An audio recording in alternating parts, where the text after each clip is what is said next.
Bonjour frères et sœurs. Nous bénissons le Père, nous bénissons notre Dieu qui nous donne l'occasion ce jour de partager ensemble la parole de Dieu. La terre tout entière est menacée par un virus, le Covid-19, et de nombreuses familles sont dans la crainte, dans la peur, dans l'instabilité. Surtout, l'information que nous avons et qui vient à travers les médias et à travers le net qui déstabilise plusieurs, et cela apporte beaucoup de perturbations dans le cœur de plusieurs. Nous savons que lorsque nous sommes en temps de crise, en temps difficile, nous, en tant que chrétiens, nous avons à nous comporter d'une manière particulière, d'une manière dont nous réclame la parole de Dieu. Voilà pourquoi je voudrais aujourd'hui, par le personnage d'un jeune homme dans la Bible, appelé Daniel, avec ses compagnons, tirer un caractère, un comportement par rapport à sa conduite.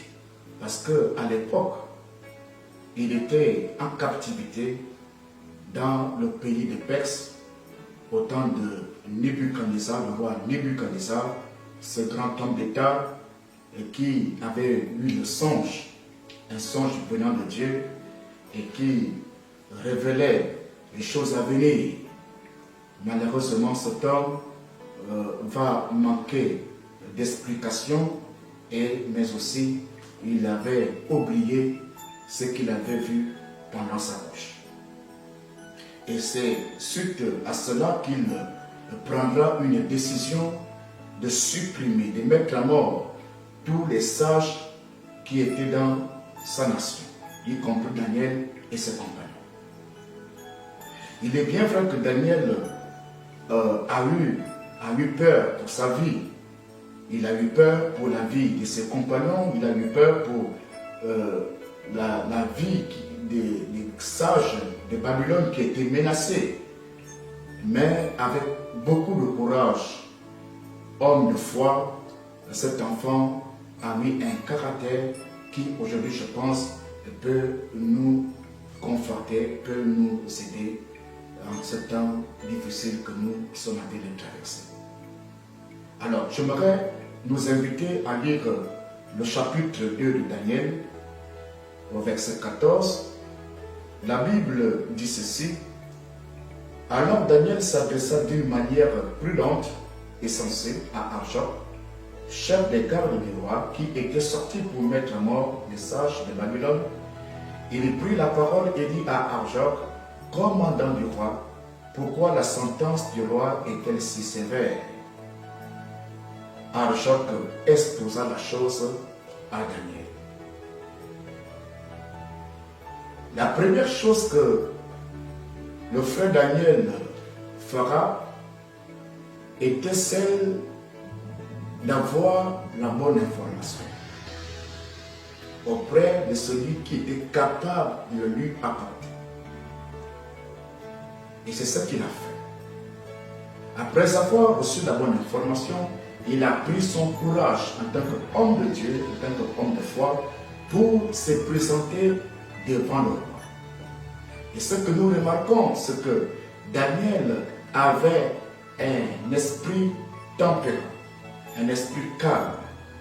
Et ça pouvait influencer son prochain quand bien même la personne était en colère.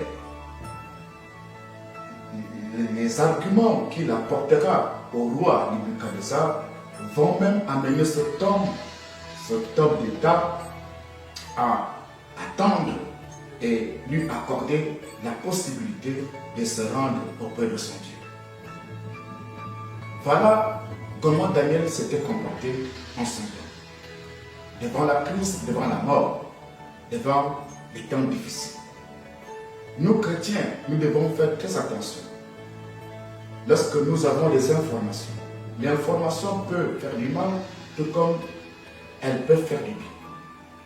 N'utilisons pas tout ce que nous voyons, tout ce que nous attendons, tout ce qui ne tombe par la main pour la propager et faire les commentaires. Autrement dit, nous aussi nous serons coupables devant la face du Seigneur. Aujourd'hui, nous devons nous comporter comme Daniel a su le faire.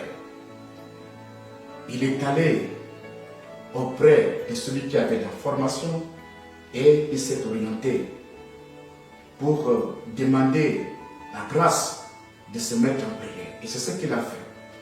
Quelque temps plus tard, la Bible déclare que Daniel recevra la réponse de Dieu à travers une vision.